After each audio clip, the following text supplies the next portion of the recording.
अस्सलाम वालेकुम। आज हमने चैप्टर नंबर 2 स्टार्ट करना है, experimental techniques in chemistry. Experimental techniques in chemistry. Experimental techniques, ये चैप्टर जो है ना, आपने शॉर्ट क्वेश्चन के लिए और एमसीक्यूज़ के लिए तैयार करना है बस, क्योंकि इस चैप्टर से ना लॉन्ग क्वेश्चन नहीं आएगा। एक्सपेरिमेंटल टेक्निक्स इन केमिस्ट्री, जो भी शॉर्ट क्वेश्चन होंगे ना वो मैं आपको नोट कराता जाऊंगा साथ साथ। आपने वो शॉर्ट क्वेश्चन नोट्स बनाने और उन्हीं को तैयार करना है। एमसीक्यूज़ और शॉर्ट के लिए ये चैप्टर है। आप जब सेकेंड ईयर कंप्लीट हो जाएगी आपकी, तो उसके बाद प्रैक्टिकल होते हैं, उसमें प्रैक्टिकल इस चैप्टर से शामिल है। 15 नंबर फर्स्ट ईयर के होते हैं, 15 नंबर सेकेंड ईयर के होते हैं। तो फ़िलहाल इसमें से ना आपने शॉर्ट क्वेश्चन और एमसीक्यूज़ के लिए इसको तैयार करना है। एक्सपेरिमेंटल टेक्निक्स में सबसे पहले जैसे हम इसका इंट्रोडक्शन करते हैं ना, तो एनालिटिकल केमिस्ट्री की डेफिनेशन है। एनालिटिकल केमिस्ट्री क्या है? एनालिटिकल केमिस्ट्री, एनालिटिकल केमिस्ट्री हम पढ़ चुके हैं। दो ही बातें हम इसके अंदर डिस्कस करते होते हैं एनालिटिकल केमिस्ट्री में। Branch of chemistry, branch of chemistry, chemistry की वो शाख, chemistry that deals the study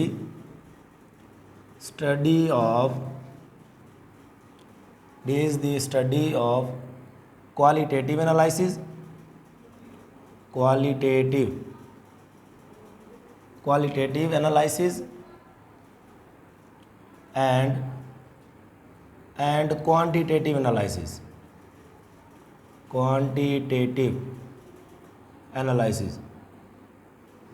analysis is called analytical chemistry.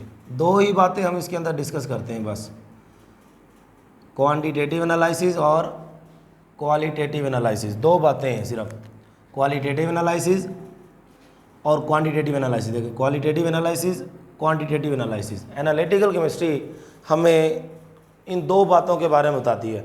तज्जिया हमने करना होता है मिकदारी तौर पर कि उसके अंदर जो भी सैंपल के अंदर एलिमेंट्स मौजूद हैं उनकी मिकदार कितनी है और वो एलिमेंट्स हैं कौन से। ये दो बातें हमने देखनी होती हैं बस।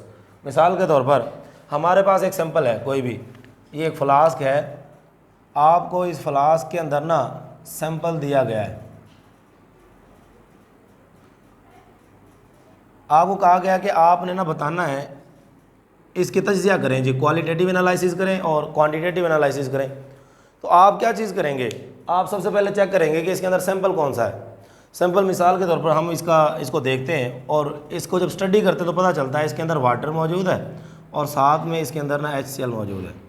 अब ये जो बात हमने की है ना, ये क्वालिटेटिव एनालिसिस इसका किया है कि भाई इसके अंदर वाटर मौजूद है और HCl, ये हमने पता लगाया कि इसके जो कंपोनेंट्स हैं वो कौन कौन से हैं। एक HCl है और एक वाटर है, ये इसका क्वालिटेटिव एनालिसिस है। अब मैं ये कहता हूँ कि HCl इसके अंदर इतना, इसका वॉल्यूम है HCl का इतने सेंटीमीटर क्यूब है, तो ये उसके जो है ना एनालिसिस, इसको बोलेंगे क्वांटिटेटिव एनालिसिस। यानी उसकी अगर हम क्वांटिटी बताते हैं, या मिसाल के तौर पर हमारे पास एक सैंपल है जी, इस सैंपल के अंदर ना रेत है, मैंने ये चाइना डिश में ना मेरे पास एक सैंपल है, इसको मैं कहता हूँ ये सिलिका है, SiO2, ये मिट्टी है कोई भी, तो इसके अंदर एलिमेंट कौन कौन से हैं? मैं कहता हूँ जी सोडियम है, लिथियम है, पोटाशियम है, हाइड्रोजन है, कार्बन है, ऑक्सीजन है। ये जो एलिमेंट के नाम बताए ना, इस एनालिसिस को हम बोलेंगे क्वालिटेटिव एनालिसिस। क्या बोलेंगे?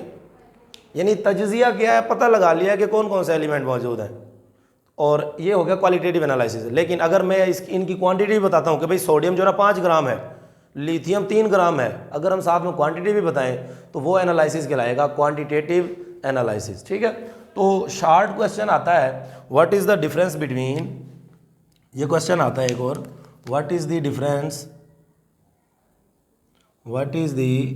डिफरेंस बिटवीन, आपने ना शॉर्ट के लिए फोकस करना है इस चैप्टर को, difference between qualitative analysis and quantitative analysis, इनके दरमियान फ़र्क बताएं। तो ये क्वेश्चन आता है शार्ट में, what is the difference between qualitative analysis and quantitative analysis. तो पहले हम देखते हैं क्वालिटेटिव एनालिसिस क्या है। मैं आपको पहले बता चुका हूँ क्वालिटेटिव एनालिसिस,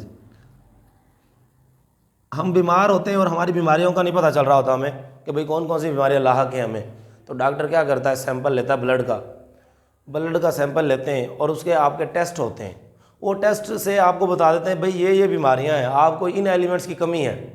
वो जो सारे काम कर रहे होते हैं ना, वो एनालिटिकल केमिस्ट होते हैं और वो ये बता रहे हैं कि आपके पास आपके ब्लड के अंदर ये चीज़ की कमी है, इस वजह से आपको फलां बीमारी हो रही है। तो एनालिटिकल केमिस्ट्री का इस्तेमाल बहुत वसी है। हम दो ही काम कर रहे होते हैं, क्वालिटेटिव एनालिसिस और क्वांटिटेटिव एनालिसिस। क्वालिटेटिव एनालिसिस के अंदर हम पता लगाते हैं कि एलिमेंट कौन कौन से हैं, उसके कंपोनेंट्स कौन कौन से हैं सैंपल के अंदर। आप देखो ये तज्ज़ियाती इदारे होते हैं, बाज़ औक़ात ज़मीन है हमारी बंजर हो गई है जी, फसल सही तरह नहीं दे रही, असल में वजह क्या होती है, हम ज़मीन को बहुत ज़्यादा काश्त कर रहे हैं। ये ज़मीन है, फ़र्ज़ किया हम 2-2, 3-3 फसलें ले रहे हैं एक साल के अंदर, तो उससे जो पौधा है ना, ज़मीन के अंदर होती है चीज़ें, ये फ़र्ज़ किया यहाँ पर पौधे लगे हुए हैं, ज़मीन के अंदर ये एलिमेंट्स होते हैं, देखो नाइट्रोजन होता है, पोटाशियम होता है, फास्फोरस होता है और बहुत सारे एलिमेंट्स हैं, न्यूट्रिएंट्स बोलते हैं इनको। ये 3 ऐसे न्यूट्रिएंट्स हैं जो ज़्यादा मिक़दार में चाहिए होते हैं। अब होता ये है कि पौधा जो है ना इनको अपने साथ ले जाता है, क्योंकि पौधे को ये चीज़ें चाहिए, नाइट्रोजन चाहिए, फास्फोरस, पोटाशियम, और जब हम इस फसल को यहाँ से काटेंगे तो ये तो फसल इसके साथ ये एलिमेंट्स चले जाएंगे, नाइट्रोजन, फास्फोरस, पोटाशियम, इनकी कमी हो जाती है। अब ज़मीन बंजर होने लगती है अगर हम उसका सही तरह से ख्याल नहीं करेंगे, उसके अंदर खादें उनके मुताबिक ना डालें, तो फिर जब तज्ज़ियाती इदारे के अंदर लेके जाया जाता है तो वो चेक करते हैं कि भाई ज़मीन के अंदर कौन कौन से एलिमेंट हैं, कौन से मौजूद नहीं है। इसको बोलेंगे क्वालिटेटिव एनालिसिस। कौन सा कितनी मिकदार में है, कौन सा कितना चाहिए, फिर वो आपको रिकमेंडेशन करते हैं कि भाई आपने ये खादें और ये चीज़ें इस्तेमाल करें ताकि आपकी ज़मीन जो है ना दोबारा ज़रखेज़ी की तरफ चले जाए। तो qualitative analysis, the analysis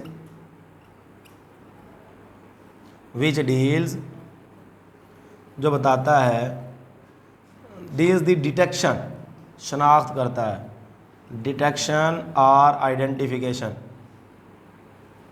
identification of elements की पहचान करता है, एलिमेंट्स इन द सैंपल। जो सैंपल दिया गया है ना वो बताएगा इस सैंपल के अंदर कौन कौन सी चीज़ें हैं। Is called qualitative analysis. इसको हम क्वालिटेटिव एनालिसिस बोलते हैं, टेटिव एनालिसिस, ठीक है। इस तरह के एनालिसिस को हम क्वालिटेटिव एनालिसिस, जिसमें हम ना आइडेंटिफिकेशन कर लेते हैं, पहचान कर लेते हैं, ये मेन बात है, डिटेक्शन और आइडेंटिफिकेशन ऑफ एलिमेंट्स, ठीक है। दूसरा जो एनालिसिस है वो क्या है, क्वांटिटेटिव एनालिसिस। क्वांटिटेटिव एनालिसिस नाम से जाहिर है मिकदार बताता है, ठीक है। The analysis which deals the relative amount से मुराद मवाजना, रिलेटिव अमाउंट कि भाई ये वाला एलिमेंट इतना है, ये वाला एलिमेंट इतना है, ये मवाजना कर रहे थे। रिलेटिव अमाउंट्स ऑफ एलिमेंट्स की relative amounts of element in a sample, एक सैंपल के अंदर जो एलिमेंट की मिकदार है उसके बारे में बताता है। इज़ कॉल्ड क्वांटिटेटिव एनालिसिस, ठीक है। ये इनके दरमियान डिफरेंस है, क्वेश्चन आ सकता है। एक सवाल और है, कहता है कि राइट डाउन स्टेप्स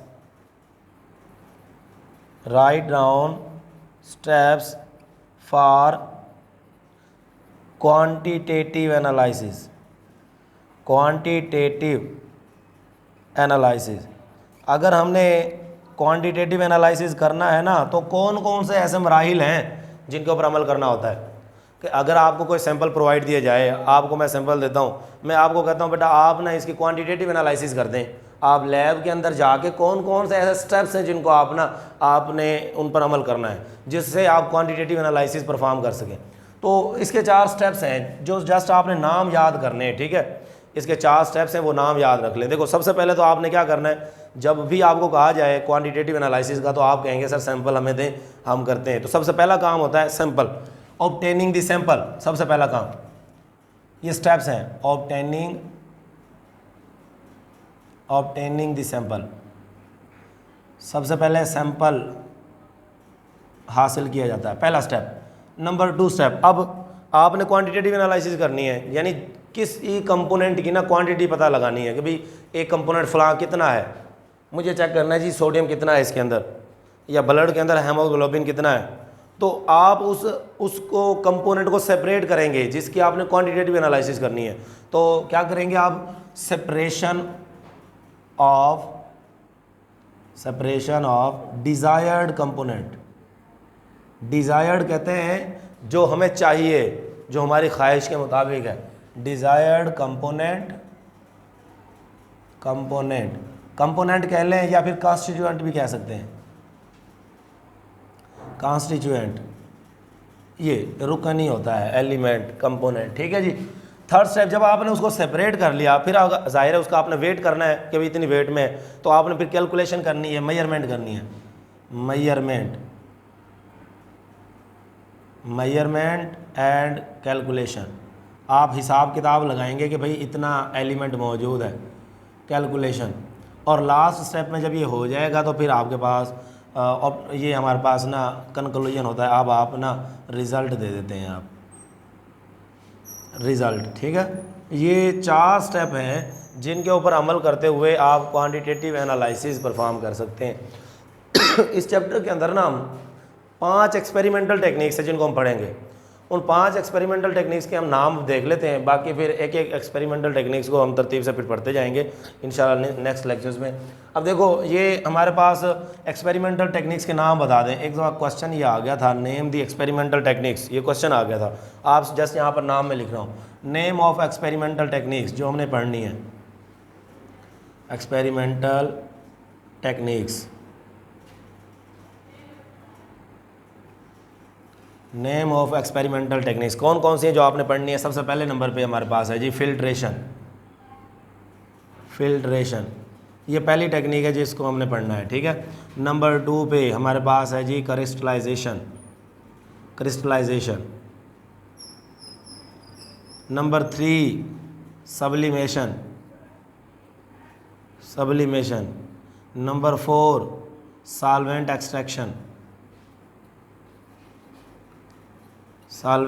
एक्सट्रैक्शन। और लास्ट में हमारे पास एक और टेक्निक है जिसको हम बोलते हैं क्रोमेटोग्राफी, ठीक है। ये 5 टेक्निक्स हैं। ये पांचों की पांचों टेक्निक्स किस लिए काम आती हैं, सेपरेशन ऑफ कंपोनेंट्स। आपने ना एक सैंपल है, आपको कोई भी चीज़ है, ये सबको ना हम ये जो जितनी भी टेक्निक्स हैं इनको हम क्या करते हैं, सेपरेशन ऑफ कंपोनेंट्स। आप कंपोनेंट्स को सेपरेट करने के लिए, अलग-अलग करने के लिए, यानी मिक्सचर आपको दिया हुआ है, एक मिक्सचर है, उस मिक्सचर के अंदर जो भी अज्जा है उनको आपने ना सेपरेट करना, अलग-अलग करना होता है, प्योर बनाना होता है। तो ये बातें हैं इसके इंट्रोडक्शन में जो आज हमने पढ़ी हैं। इसके अलावा बाकी ना फिर ये टेक्निक शुरू हो जाएंगी, फिल्ट्रेशन है, क्रिस्टलाइजेशन, सब्लिमेशन, सॉल्वेंट एक्सट्रैक्शन और क्रोमेटोग्राफी। इनको हम ना फिर डिटेल से इंशाल्लाह एक एक करके डिस्कस करते जाएंगे नोट करने से।